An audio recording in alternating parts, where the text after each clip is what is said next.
Silvas, welcome to the show. What's up, man? How are you? I am so good, and I am super excited to talk with you, mostly because I got Andy Garcia right in front of me with that tan and that Florida. Like, I feel like I want a mojito when I look at you. I mean, you're looking good all the way Thanks, from brother. Italy here. Listen, I can't wait to come see you in Italy. I want to do a trip next year. I was just talking to my wife. I want to go to Italy and Greece. We probably don't have the time to like set all that stuff because we already have the whole year planned. But I need to go to Italy, Greece, and just kind of, dude. I'm a good vibes guy, so I'm always floral and exciting and fun. I mean, life is beautiful, so there's nothing to be upset about, Amazing. I am headed to Greece next week. I'm going, ironically, to Mykonos with the family. So we go every year for the last 15 years. There's something. My wife is Greek, and it is it's just magical. It's just incredible. Any tips, offline tips, tricks, stuff that you can tell me, like where to stay and all that? I'm literally planning this whole thing now, so that I can't wait. I'm excited. I'll hook you up. Awesome. Thank you. All right. Well, listen, I'm super excited to have you on the show because you are a brand building expert, and a lot of people that are listening to the show are looking for exactly that. How do I build my brand? So everybody today is a brand, and this pandemic has certainly created an opportunity for even more people to lean into this world of branding. So let's see if we can help them out. Yeah. What do you got? All right. What is a brand? Let's start there. Okay. So, I'm assuming a lot of your audience are personal brands, and also they have direct consumer companies, which is kind of e-commerce and stuff like that. Really, a brand, in my opinion, is something that at one point doesn't need, is just recognizable, relatable, and retainable just because of the name, right? So what that means by that is there's a million people that do what I do and do what you do, but they're going to go to Rob because of who you are. They're going to go to Los because who I am, what they've seen. They're going to buy this is Comet, but you know this as Windex, right? Because they built a brand, they created a segment, they built community. And so I have 4 pillars that really kind of, if you have these 4, you have a brand, which is content, community, conversations, and then if you have that, you have conversions, which is an explosive brand, right? That those 3 things put together are a dynamite business in any category. It doesn't matter if you're a roofer. It doesn't matter if you sell gadgets and widgets online. It doesn't matter if you sell yourself as a personal brand.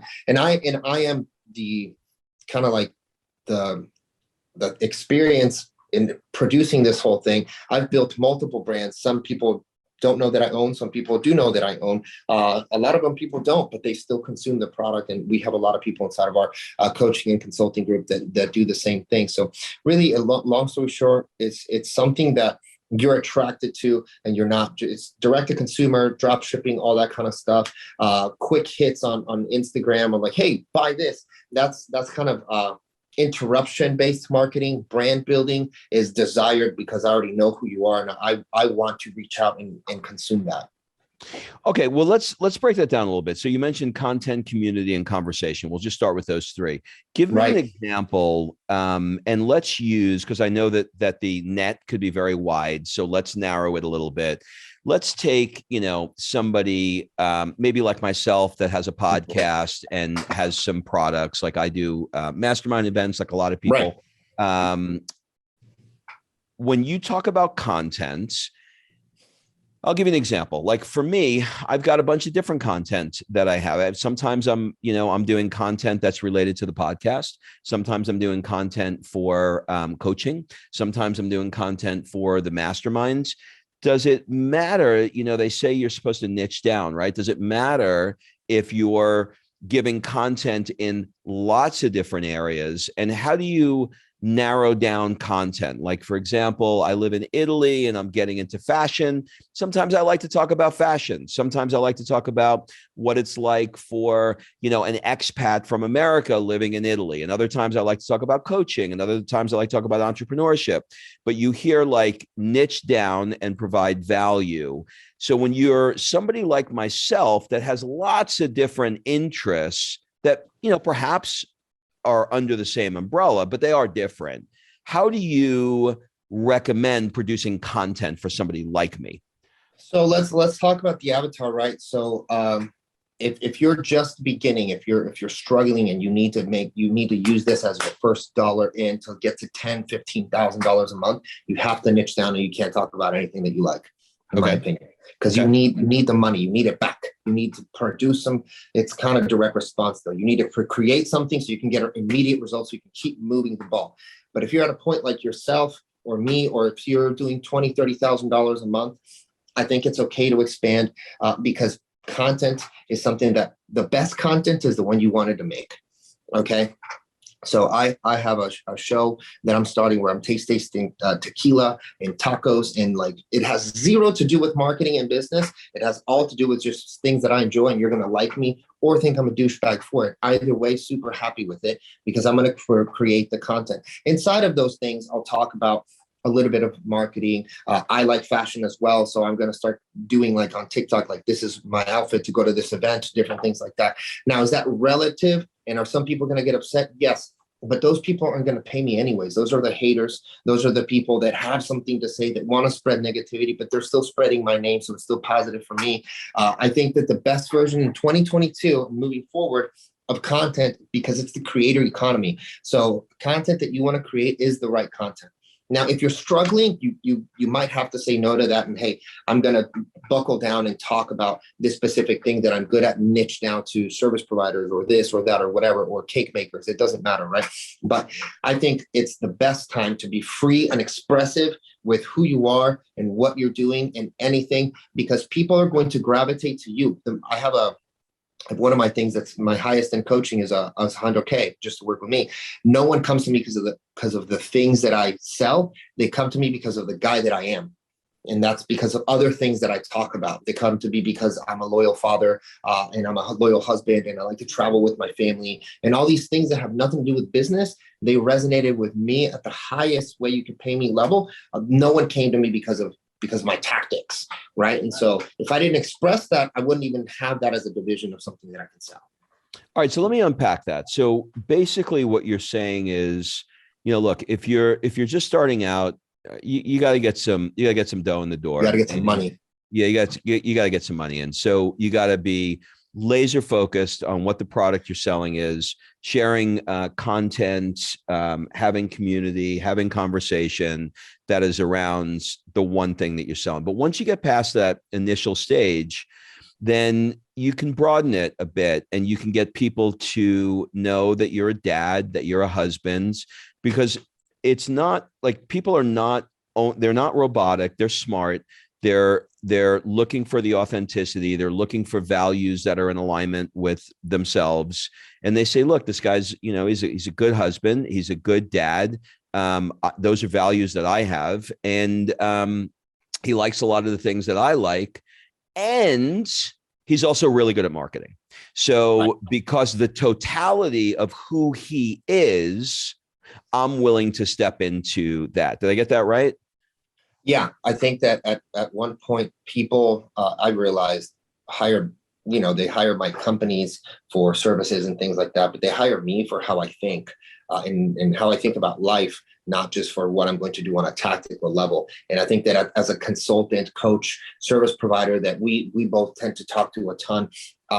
There's some tactical things and you can get lost. What I've realized is my income and my business has started exploding when I stopped. It's kind of the opposite of what you're taught. That's why at the beginning, yes, that's the most important thing. I talked about ads, funnels, marketing, boom, boom, boom. Now I talk about life and freedom and happiness and what freedom means to me and how little I want to work and building systems around businesses and what I'm going to wear and where I'm going to go and traveling to Greece and things like that. And it resonates with a different category because we're always growing as people and in our companies. And as we start expressing that, we attract a new frequency of person, a new level of sophistication. As we grow into another level of sophistication, we attract a new level of sophistication without talking about tactics, because that level already has those tactics. They want to know the guy or the girl. And then there's another level that doesn't want to know any of that. They want to know the person and like their heart and like what they're going to be doing as families. And how do I not get divorced? How are you always happy with your wife? Like zero to do with where we started. but that's another level of you, another level, a layer of sophistication when it attracts another person. And so by not creating content like that, you are creating a disservice to the people that want to resonate more with you, but just think you're a tactician marketer. But because at the end of the day, a tactician marketer or a tactician one thing here, they push buttons and they don't get paid the highest as coaches, consultants, and service providers.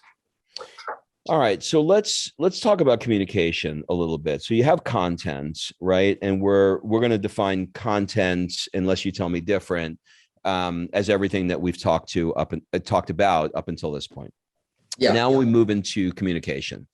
So when you talk about the second pillar, communication, what are you really referring to as communication? Like, give me an example of that. Is it engagement? Is it comments? So the second pillar, as I have it, is community. Because once community. All good, community. all good. Then we go to conversations, because the second pillar is community. Because okay, I like you. I'm going to follow you on Insta. You're going to post something about traveling and just living abroad and all these. Okay, that's intriguing to me. Now I'm going to join your Facebook group, your Discord. The group doesn't matter. Even if you didn't have one, I'm going to join your email list, right? I'm part of your community. You have another type of conversations, a different type of newsletter inside of that extra access. Or I might join your text list through Community, the app, and you're texting me some stuff. So I get to know you more. And I get to see other people that I'm connected with, right? Like Facebook, for the most part now, is nothing but a community engine, because it went so broad that everyone's like, whoa, now it's shrank into very hyper-specific things you as a person resonate. So I already resonate with you as a person enough to join a community. The community is now telling me, hey, this is exactly where you belong, brother. This is the kind of content that I want to see, and like-minded people. So I'm excited. So the third pillar then goes to conversations, which is kind of digging deeper into your needs, wants, desires, and how we can support you. And that's when you create sales. All right. So let's talk about, so the difference between community and conversation. Community is the place in which you're housing them, right? It could be Facebook group or something like that. And then conversation is the conversation that you're having with them specifically. Right. So I want to dance around two areas here. I have dabbled over my career in communities that are big, but very low dollars, very like ebook-y, sort of like lots of chatty, but not a lot of money. And then I've had other communities where it's crickets, but super high dollar. So, my masterminds are not cheap. They're international masterminds. We do them in I have helicopters come pick them up in Nice and fly them in like James Bond into Monaco. Right. But these people, you can't get on the phone. They're busy entrepreneurs that are like, yes, I love what you do. I want to be there. I'll see you in Monaco. That's it. They give me no problems. There's zero refunds. There's zero emails. And there's very, very little conversation and community until there's an event, because they're busy. The community is the event.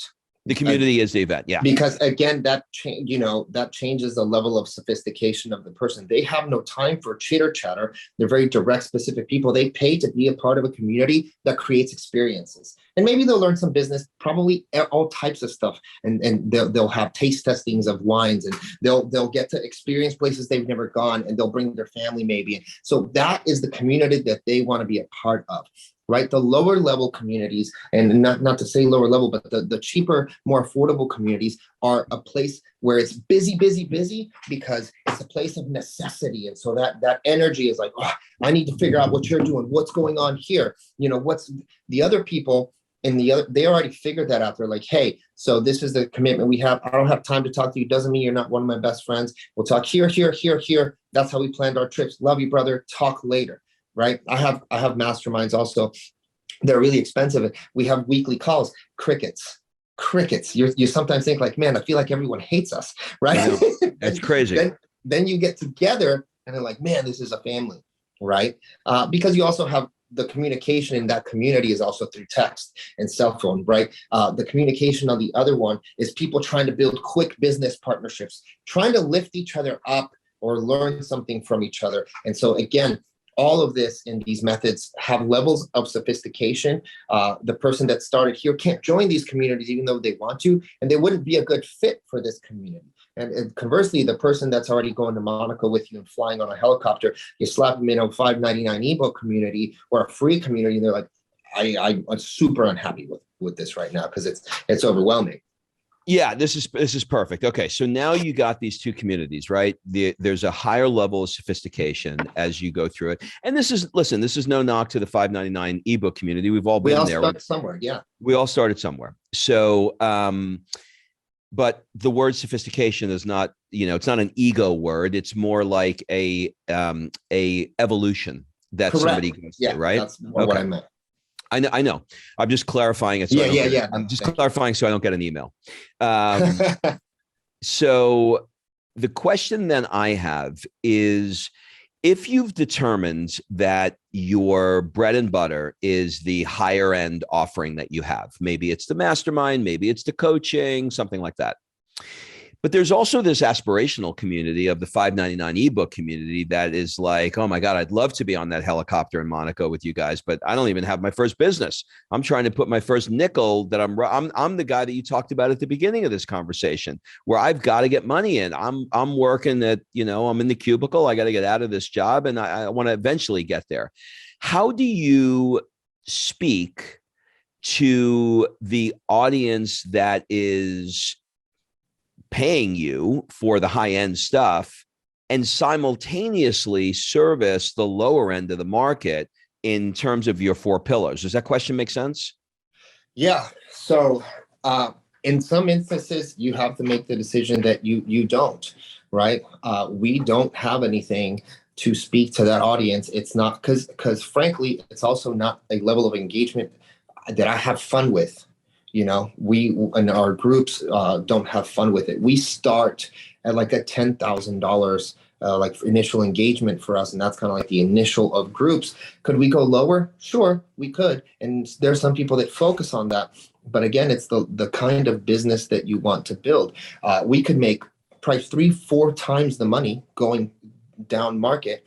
But our happiness equation and the level of our happiness wouldn't be fulfilling enough to receive that revenue. I'd rather not have the money, right? And that's no knock to that group. It's just that group is better served with people that are only focused on that. There's a lot of other people that teach. And if you're a teacher in that space, like, hey, maybe don't jump into trying to teach super high-end entrepreneurs while you're teaching someone how to make their first dollar, right? All right. So I think when it comes to like e-learning and education and stuff, there's kind of places where you pick that you want to be. Our agencies, our service stuff, we started at the beginning. Sure, we'll take anybody on, but then you grow and you kind of start picking. This is where our groups begin, right? So I don't think that everyone should talk to everyone in the same space, because you're going to lose your core audience trying to now connect with an audience that frankly you're not really going to connect with anymore.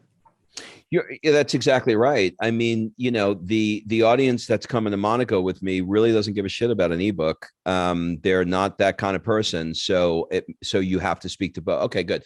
All right. So let's move on to another area. You've been in this business a long time, and 20 years in the internet marketing space, we'll just call it, is it's like 1,000 years in any other business, because it goes so fast, right? Yeah. So I know that there was a time in your life where you looked to a guy like Ryan Deiss, and then you wound up working with him, and then you wound up becoming friends with him, and doing partnerships and things like that.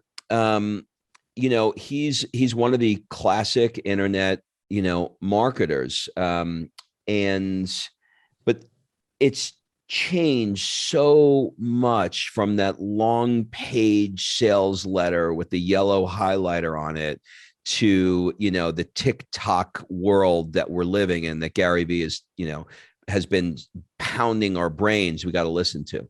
So where are you recommending that people are putting their energy and efforts into today to work with these 4 pillars that you're talking about? Are you recommending that they start with TikTok or Facebook, or where are you sending them? TikTok, my favorites. are long-term and short-term. So YouTube is my favorite overall. You're going to get the best. You're going to get the best audience, the best engagement. It's going to be the slowest growth. So that's kind of like your savings account, if you will. Your checking account can be TikTok and Insta. I wouldn't do anything on Facebook proper, but build a community like a group or something like that. And frankly, if you're starting today, I'd probably take them somewhere else because I'd rather own it. But if you're depending on where you're at, it's a great place to leverage the fact that everyone's already there. But I think of YouTube as a savings account. You're going to have to put years into this, or podcasting. You're going to have to put years into this to really yield a significant result. But the best quality of people, the most engaged, the best followers, the ones that'll buy it all are going to be in those two platforms. And the quick hits, boom, look at me, like I got 200 million views off this thing or whatever. It's going to be using Reels on Instagram and TikTok in general. All right. So there was a lot there to unpack. So let's break it down a little bit. So I had the idea along with my wife to document our journey of moving from Southern California, which is where we were living, to Italy. And so we shot all the footage. And so now we've got maybe about 12 or 14 episodes that we've shot. We haven't promoted it yet. We're in the process of editing it because I'm a little bit fanatical when it comes to quality. So I want it to be good. So I've got an editor that's doing it, and we're going back and forth and, getting the music right and the transitions, and then we're going to release it. So I love how you framed this, because when I think about, because you included podcast and YouTube together, and I had never thought about that. I'm on, I don't know, at this recording, I have to be somewhere in the neighborhood of 400 of these that I've done. And it's a long game. I knew going into this game that it was not going to be, I'm going to do one episode and somebody's going to buy all my shit and it's going to be great. I knew it was going to take time, but I hadn't looked at YouTube in the same way. I feel like I had looked at YouTube more like, putting an episode up and then having people, click on a link to join an event or coaching or something like that. But you're saying that YouTube should have a long-term strategy, like a savings account in the long way. And I love that, because I hadn't thought about that. So I guess the question is, podcast makes sense to me. You do great quality episode, you get it out to the world, you get great guests, great conversations. And over a period of time, people will like, trust, resonate, and eventually reach out if you have the right audience, or they'll not listen to your show anymore and they'll leave, Right. With YouTube, is it the exact same way as podcast, or do you have any other expectation at all? YouTube, you're going to grow a slow subscriber count. That's the same as getting a lot of downloads per episode on the other one. And it's the same. It's not like, look at all the quality of quick hits on this. It's a thought out, methodical, really teaching, really good work on YouTube gets you results faster. You can hack both if you wanted to with shorts. YouTube just released shorts, which is basically the same as TikTok and Instagram. And we've been testing grabbing our content, like, let's say like this, chopping it up more and putting 2 to 3 a day. This is for people that have the capabilities to do that, or even just testing it a little bit. And it does get you more views. Same as I used to have a podcast. I got burnt out by it because I still have a podcast where I do once a week. And then I had another one. I was like, let me do something every day. The everyday one smashed the once a week one because of consistency of downloads, right? They're algorithms that see like, okay, this person's taking this job seriously. Let's keep going. So with both, the more you do, the better it is, but they're still the slowest because you're talking and you're teaching in both in a different way. It's not a quick digestion thing. It's a long hour conversation with someone else about a lot of topics and a lot of things to think through. It's really engaging. Or the other video is a 10, 15-minute video where you're really taking notes and like, man, that made sense. When you're looking at quick Instagram or quick TikTok hits, it's dopamine rushes. It's 30 seconds to a minute. Boom. Here's how you make money in 17 seconds. Boom, boom, boom, boom. Right. And so like, yeah, you get a quick view algorithmically, but no one paid attention. So you need to create more and more and more. and more. So people remind you and you stay optimized inside of like their impressions, right? Because that's the reason people like all of us. The reason you love your mom and dad is because you have the most impressions throughout life, not because of anything else. The reason you're best friends, that's because you have the most memories. Those are impressions. We live off of impressions, and we can hack and manipulate them based on how much we create algorithmically with the social platforms as well. It's really good. You know, when I start watching TikTok, dude, I am fucking addicted. Like I figured out how to get on the treadmill, put on TikTok. You won't get off. Like I put it on like, you know, the highest incline, and then I just walk. I looked up, I shit you not. I looked up and it was like, there is no way I have been on this for 35 minutes. No way possible. And I am literally like a zombie just going. And the more I swipe, the better it gets. Like it's the best algorithm by far. Oh my God. My wife got on my TikTok and she's like, why are there girls in bikinis jumping up and down on a trampoline on yours? And I get little puppies. I'm like, because it knows me. That's why. Same. It's crazy. But the question I have is, and maybe this is, I don't know, maybe this is just an obvious answer, but I don't know that I stop swiping to go to the profile page to click on the link to go into an opt-in. I feel like I'm just in the flow of a swipe. Am I unique there, or? No, that's the design of TikTok. But you do that on Insta. And if you actually pay attention to people's TikToks, they take you to Instagram. They do, yeah. Right, because they have to stop the addictiveness. And Insta's become less addictive because unless you get trapped in reels, you're looking at pictures, which now is like, oh, I don't care about that. I'll just click the link and get this done.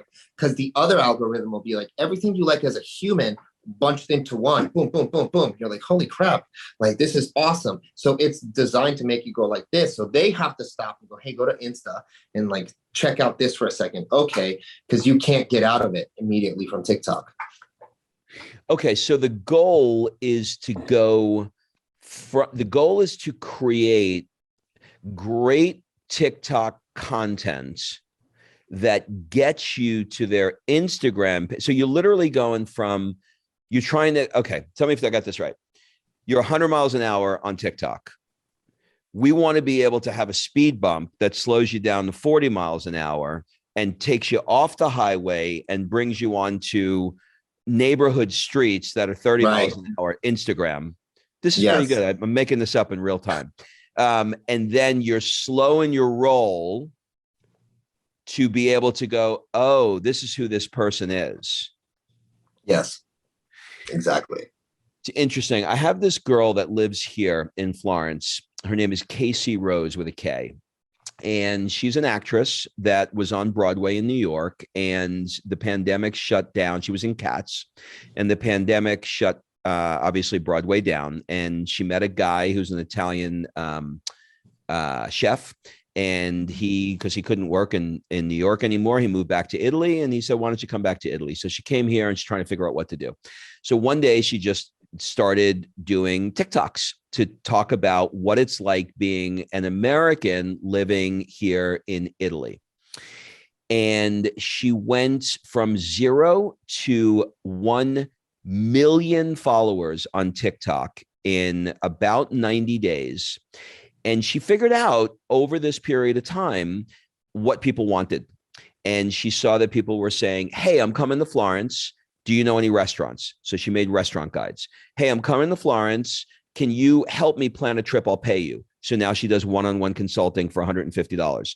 Then, hey, I'm coming to Florence, but I'm a single girl and I don't have anybody. So now she's doing trips. She announced a trip for 20 girls. She sold the trip out in 3 minutes. Yeah. 3 minutes. She's now on her 4th trip.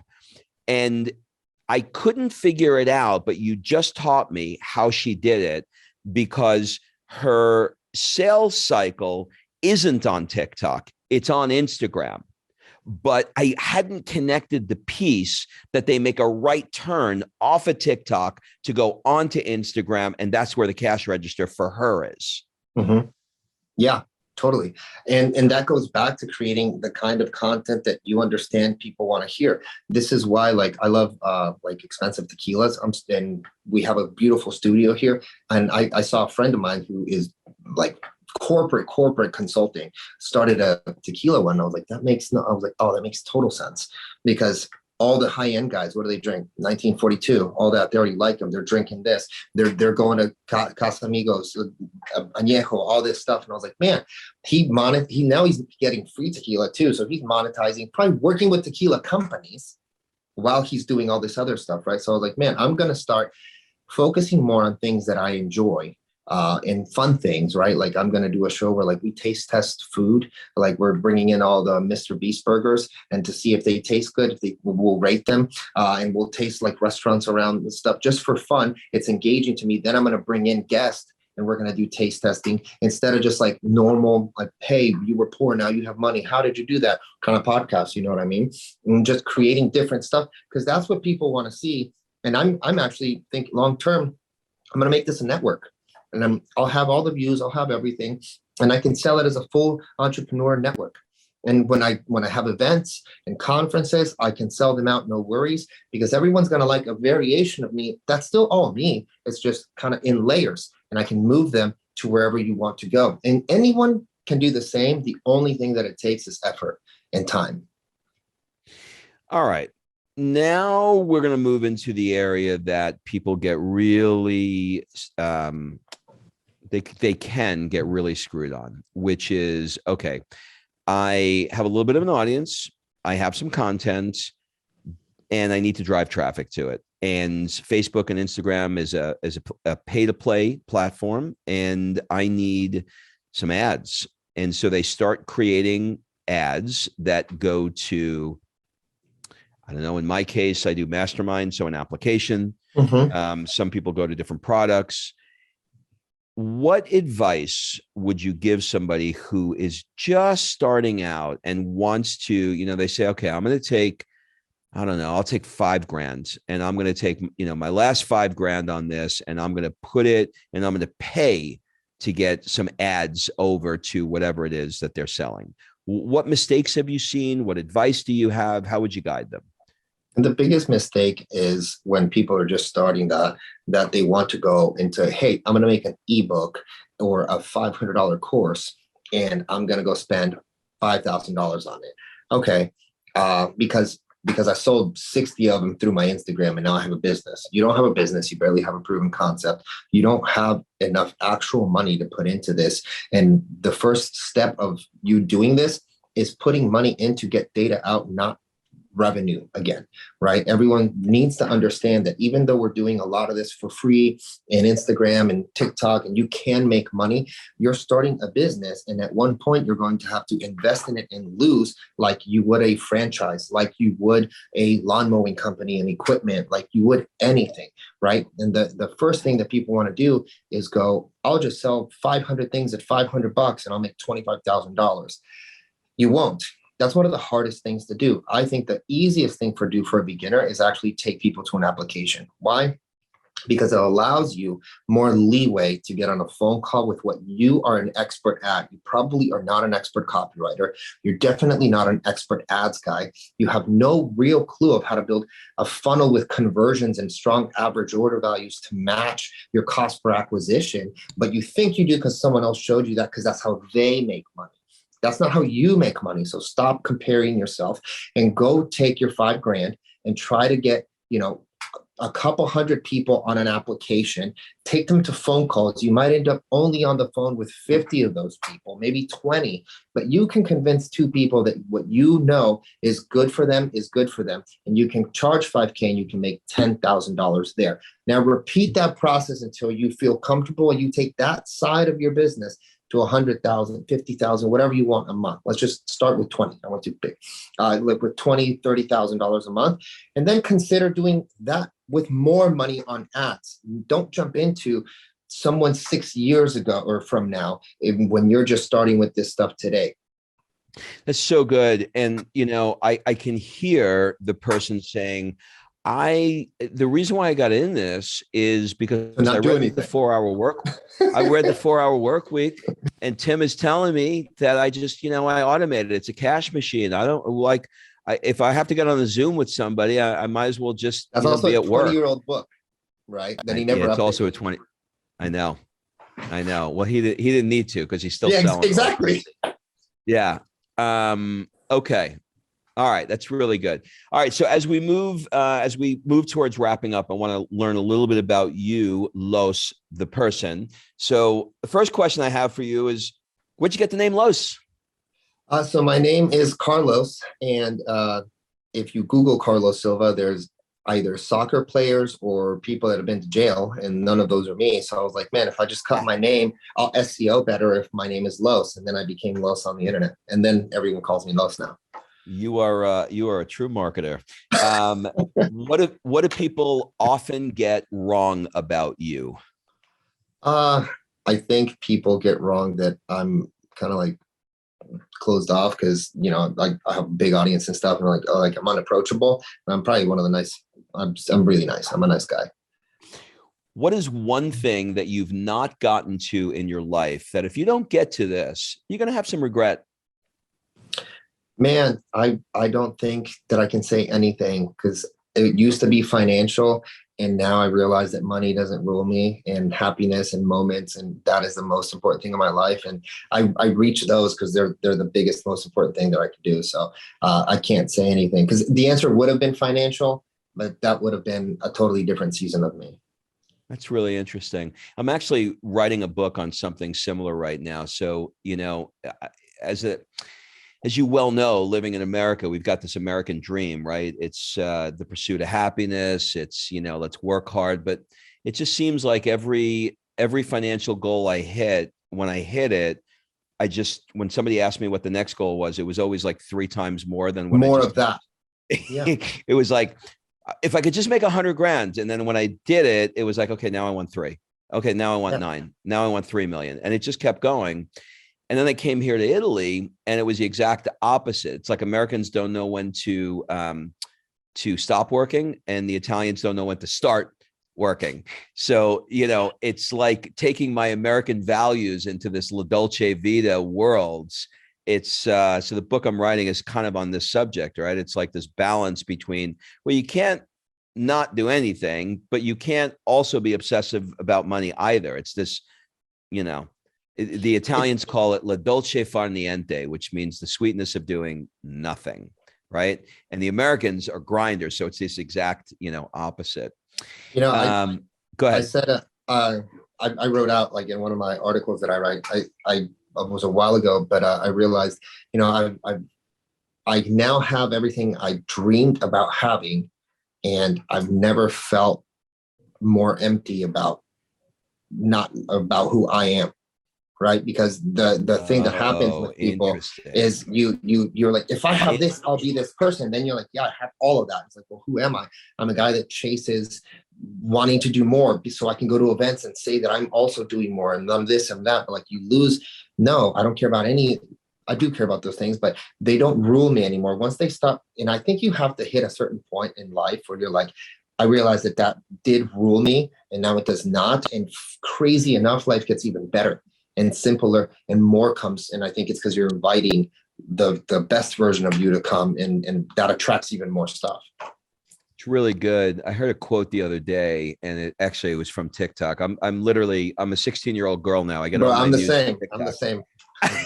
And the girl said, remember when you wanted what you have now? Mm-hmm. Don't forget that. Remember when you wanted what you have now. And it's so true, right? Okay. What new behavior or habits has most improved your life? Cold plunging. You're one of those guys, huh? I have one in my house. Yeah. I can't do it, man. I feel like my balls are going to be in my throat. I can't. It is the best. Like I'm obsessed with it. Like it gives you this like shock to your body that you're just like it. You can't be more awake. I don't know what heroin is like, but usually the thing from watching Train Spotting puts you to sleep. But like this, you're just up, dude, and it feels amazing. Like I do it. If I can do it twice a day, I do. That's why I bought one at my house. People are crazy. They yeah, love it. It's cool stuff. The Iceman cometh. Yeah, yeah. What is an unusual or absurd thing even that you love? And it's like, somebody would look at you and go, well, that's really weird. But you're like, I like it. What's unusual or absurd thing that you love? Something unusual that I like. I'm obsessed with sneakers. You're a sneakerhead. Yeah. Yeah. It's a pricey hobby. Yeah, like people like nice watches. I have very expensive sneakers. Yeah, it's an addiction. If you can spend 1 month anywhere in the world, where would it be and why? Greece, and because I've never been, and that's the one place that as a child I was like man, I want to go there. And still to this day, my wife doesn't love traveling. She gets things like we got dogs and kids, and so she's like, there's so much to go on. I'm like, listen, I'll handle all of it, but we have to go. But yeah, it's Greece for sure. All right, when you're ready, I'll hook you up. Awesome. Are there any positions or opinions that you've changed your mind about where you're like, for years I thought this way, but now I don't think that way anymore. I changed my minds. It would have to be in marketing. It would have to be that building a brand doesn't matter. I used to be a full aggressive direct response marketer. I've spent a couple $100 million on ads. I was like, branding's stupid. It doesn't matter. And now I'm like, the long tail brand game is more important than even running ads long term. So you separate in your mind the difference between marketing and branding. Direct response marketing and branding. Yeah. Define direct response marketing. Paying money to receive a result immediately. Right. Like, and I would get hired and I would do my own things. And I'm like, it's a 1 to 2 rate, like boom, boom, boom, boom. Like, who needs brand when I can just spend money and acquire? Now that's not the case. Like everyone needs it because there's a million of those people doing it and they're falling in love with you or the product or the community. Got it. Yeah. What would your friends say is one of your superpowers? As a person, loyalty. Loyalty? Yeah, loyalty. Okay. Do you collect anything or have you ever collected anything? Sneakers. Okay. What book have you reread the most? Outwitting the Devil. What's it called? Outwitting the Devil. Outwitting the Devil. Oh, that sounds Machiavellian. Wow. Okay, cool. It is a cool book. And then also Leaders Eat Last. Those are my 2 favorite books. Do you know that's what's his name? He has an Italian name, right? Simon Sinek. Oh, that's Simon. No, that's Simon Sinek. Okay, that's a different one. Okay, that's a different one. All right. What is your guilty pleasure other than sneakers? Cheesecake. Oh, I had it last night here. Italian cheesecake. So good. I'll eat the whole thing. It's so, and I convince myself that it's fat and my body's going to process it differently. I don't even try, man. It's like a giant sugar rush, but it's great. If you can send out a push notification to everybody's iPhone, what would it say? Stop being so insecure. Oh, that's good. That's good. All right. Last question. We're going to change it up. What one question would you like to ask me? How has living abroad changed who you are as a father and how you think of life from living in California, which is just so comparative and all that kind of stuff? Well, the short answer is in every way, but I understand the question. So if I had to pigeonhole it, I would say what it has done is okay. So this is a little bit of a longer answer, so bear with me. There's kind of like nature, nurture, and neighborhood for me. It's kind of like, this is just like, it's my DNA. It's how I was born. I'm a white guy from America. Like there's a genetic part to that. But then there's nurture. And it's like how my parents raised me. and what was important. But then there's neighborhood, which is how your environment dictates how you behave. So, for example, as I'm looking out my window here in Italy, I'm looking at the Arno River. I live on the Arno, right? And so I'm looking out at the buildings I'm looking at across the street are somewhere in the neighborhood of 1,500 to 2,500 years old, right? Our country is 200 years old.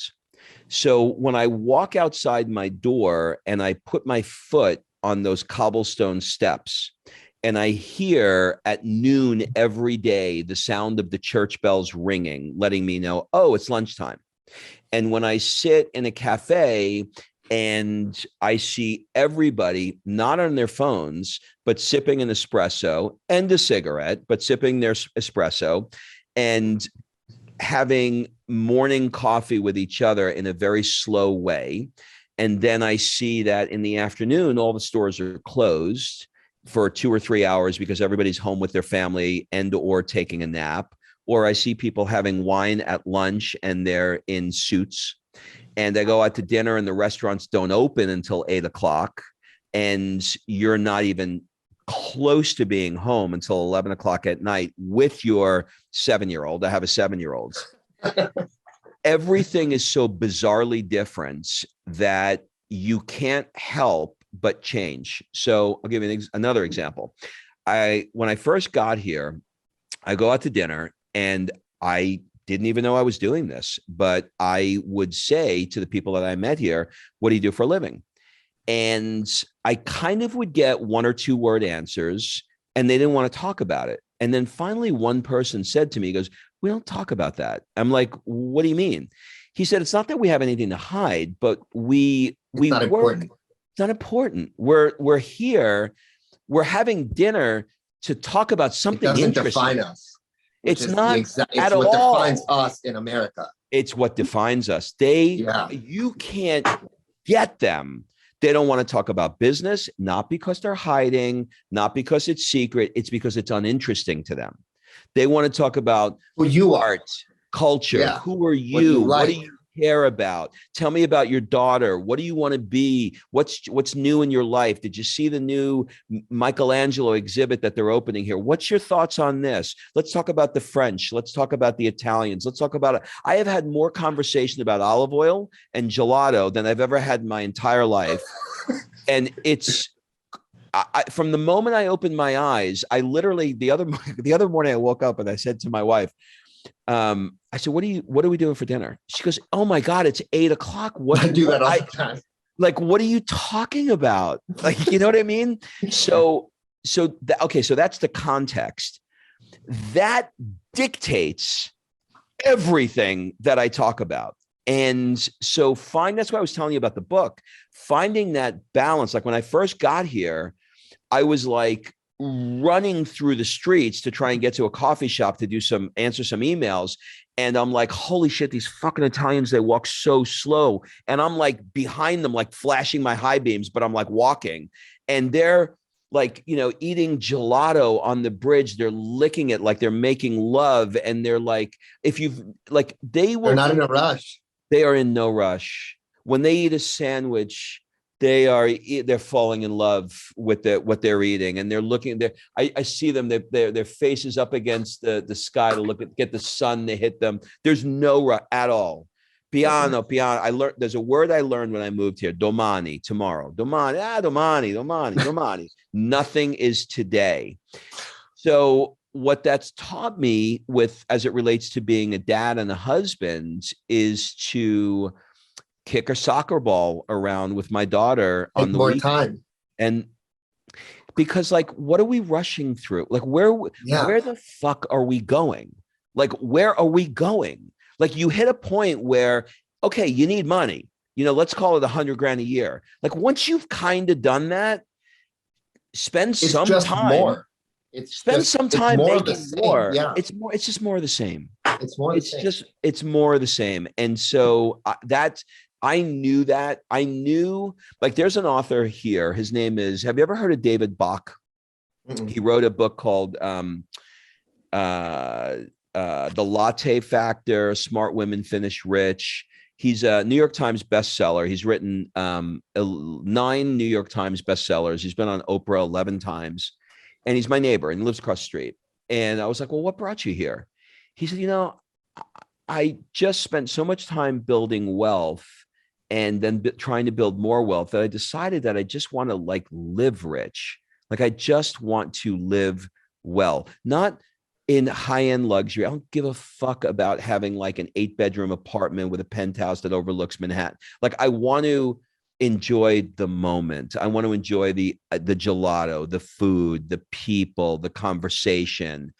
And what's interesting about living here is that those are the people that the ones that I meet, the expats that I meet here are the ones who have said, there's got to be more to life than this. There's got to be more. And so it's a really long answer, but I wanted to give you proper perspective. No, I appreciate it, man. It's a lot of insight. I want to try to be more Italian in the sense of like not asking it like, hey, so transactional conversation about money. Let's go. Right. Like let's start there. Like it's hard, but like I've been doing a lot of inner reflection and things just in a similar vein. Right. And I've just realized like, I will never stop chasing a road that has no end. Instead, I'd rather just kind of like stick to the side and be like, that's a dope race, but I already hit my finish line. Now I want to find a new path and enjoy life and create relationships with my kids and deepen relationships with my friends and stuff that like the reason you actually wanted to do this and then you forgot about it because you just machine says more, right? Well, I'll leave you with this. Conceptually, you're there. You got it. It is really fucking hard to do. I hit a goal where I said to myself, this is what I want to make this year, right? I hit it in 6 months. And then I said, I'm going to just chill now. I'm going to enjoy it. And then I literally didn't even know I was doing it. And my wife looks at me, she goes, what are you doing? I said, well, I'm starting this project now. She goes, why? And I was like, what do you mean why? And she's like, you said that this is what you want to make. You hit the goal. Why? I was like, well, what am I going to do? She goes, that's your fucking problem. You got to figure it out. Like, what do you, and so it forced me to go, what else with this one life do I want to do? What else with this one life? And then that turned into hiring an Italian teacher, hiring an art person to take me to museums, reading the books I wanted to read, writing my own book. And it forced me out of, it's kind of like guys, like they go to the gym and they do bench and biceps all the time. Yeah. But they never want to. So it's like, I have this overdeveloped work muscle. But now I want to take those areas that are not overdeveloped and put effort into it. And I got to tell you, it ain't easy because it's an addiction. Work is an addiction. It is. Well, dude, we have so much more to talk about. I got to bounce, but we got to make some time. I'll text you. I'll send you some. All right, brother. I enjoyed it. I'll link this all up together and we'll chat soon. Thank you so much, man. I'll talk to you soon. Bye. Bye.